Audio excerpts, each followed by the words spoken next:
የአሹታ ቅዱስ ገብረ ክርስቶስ ቤተ ክርስቲያን መቃጠልን አልፎ መፍረስን ተቋቁሞ ዛሬ ላይ ለእግዚአብሔር ክብር የቆመ ታሪካዊ ቤተ ክርስቲያን በባሌ ሀገረ ስብከት በጎባ ወረዳ ቤተ ክህነት አሹታ ቀበሌ በኡየራ ዞን ውስጥ የሚገኘው የአሹታ ቅዱስ ገብረ ክርስቶስ ቤተ ክርስቲያን ለዘላለም የምትኖሪ ለሰው ልጅ ሁሉ መድኃኒት የሆንሽ ቤተ ክርስቲያን ሆይ ልዩ ነሽ።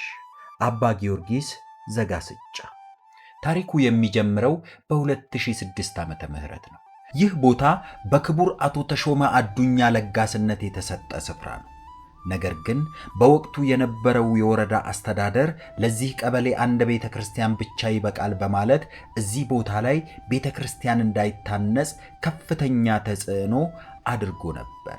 ይሁንና ምዕመናኑ ቀደም ሲል ርቆ በሚገኘው አሹታ ገብርኤል ይጠለሉ የነበረ ቢሆንም በጽናታቸው ምክንያት ሀገረ ስብከቱ አንድ ትልቅ ቃል ገባላቸው።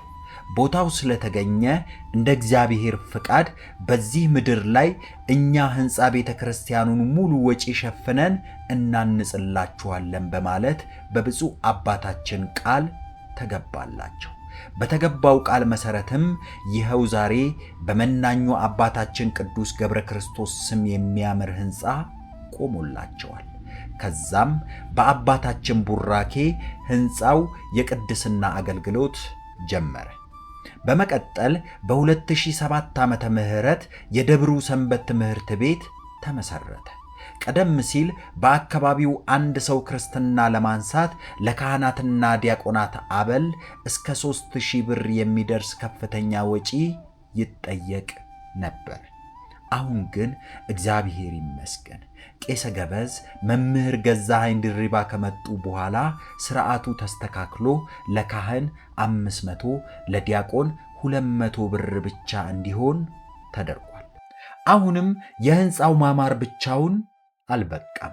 ዛሬ ላይ ቤተ ክርስቲያኑ በከፍተኛ የአገልግሎት እጥረት ውስጥ ይገኛል። ያሉት አንድ ካህንና አንድ ዲያቆን ብቻ ናቸው። የካህናትና ዲያቆናት አልባሳት፣ የአገልግሎት መጻሕፍትና የንዋየ ቅድሳት እጥረት በከፍተኛ ሁኔታ አጋጥሟቸዋል። አልፎ ተርፎም ቅዳሴ የሚቀደሰው በወር አንዴ ብቻ ሲሆን እሱም በበጎ ፈቃደኞች እገዛ በመሆኑ አሁን ላይ እየከበዳቸው እንደሆነ ምዕመናኑ በከፍተኛ ሐዘን ውስጥ ሆነው ይናገራሉ።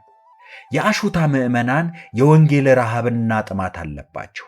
በሀገረ ስብከቱ ዕውቅና ያላችሁና በበጎ ፍቃድ እኛን ለማስተማር ፈቃደኛ የሆናችሁ ሰባኪያን መቼም ቢሆን ብትመጡ እኛ ዝግጁ ነን ይላሉ።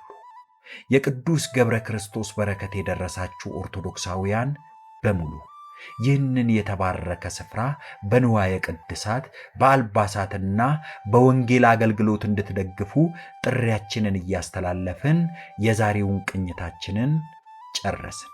በሌላ ታሪካዊ ደብር እስክንመለስ የአባታችን የቅዱስ ገብረ ክርስቶስ በረከትና ረድኤት ከሁላችን ጋር ይሁን፣ አሜን።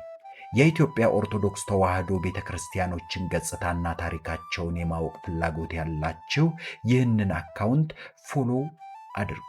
ተመሳሳይ ፍላጎት አላቸው ለምትሏቸው ሰዎች ደግሞ ቪዲዮውን ሼር አድርጉላቸው። አቀራረቡን ከወደዳችሁት ላይክ በማድረግ አበረታቱን። ስለምታደርጉልን ነገር ሁሉ ከልብ እናመሰግናችኋለን። ወስብሐት ለእግዚአብሔር።